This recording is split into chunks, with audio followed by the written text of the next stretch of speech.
Ooh, ooh, ooh. Check this out.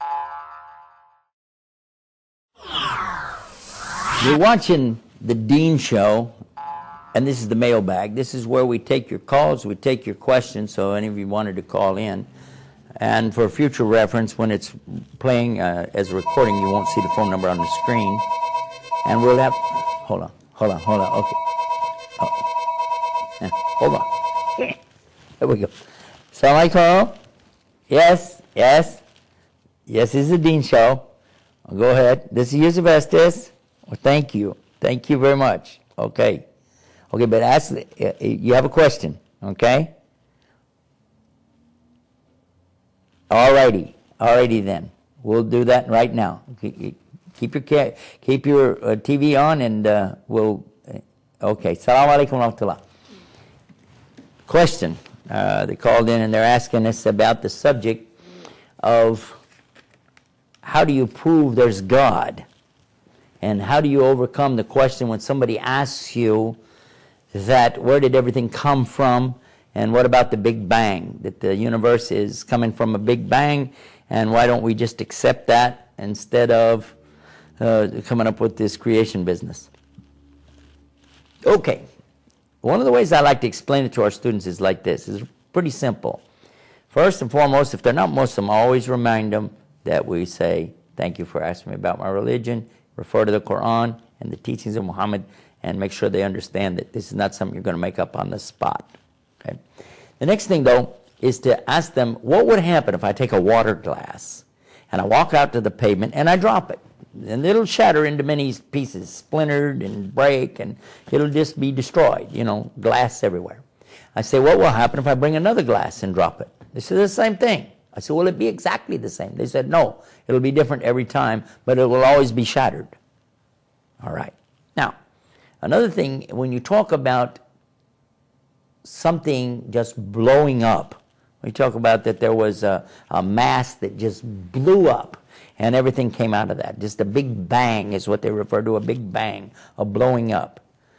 Now, we know full well about things blowing up. In fact, they are attributing all the blowings up to the Muslims in the world, aren't they?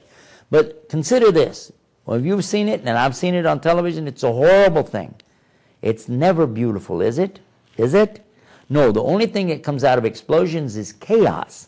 When there's this random blowing up or the random dropping of this glass on the pavement, you'll get mess. You don't ever get order. You don't have order that comes out of chaos. Never, ever. It doesn't happen that way. So how would it be if a tornado went through a junkyard, a salvage yard, and picked all this metal up, the cars and old refrigerators, and threw them up into the air, spun them around, and then suddenly dropped them down, and it turns out that all of it was compact together and made a brand new Mercedes with the motor running. A brand new automobile and the motor running. Would you accept that? You said, this is crazy. This is wilder than a Steven Spielberg sci-fi movie. You're right. It is. Yet when you look to the universe, what do you see? What do you see?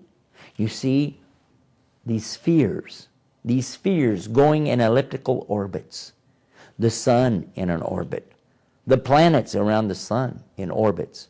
The moons going around the planets. They're in orbits too. And how is that? How does this come about? Stop and think about it.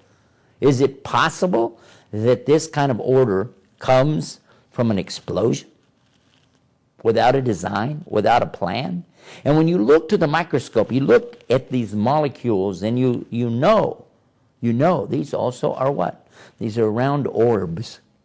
And the theory of the atom is the same thing, that you have a proton, an electron, a neutron, and these are also spheres going in orbits around other spheres. So what we find under the microscope, we find in the telescope as well. And who is it that designed this? How is this plan all coming together? And a molecule of protein could not be produced by accident if you took all the elements in the universe and slammed them together for billions and billions and billions of times. They would never, ever form the first molecule of protein. And protein is the essence of life itself. We know that all life came out of water. And that's what it says in the Quran 1400 years ago. All life is brought out of water. Allah said that He brought life out of water.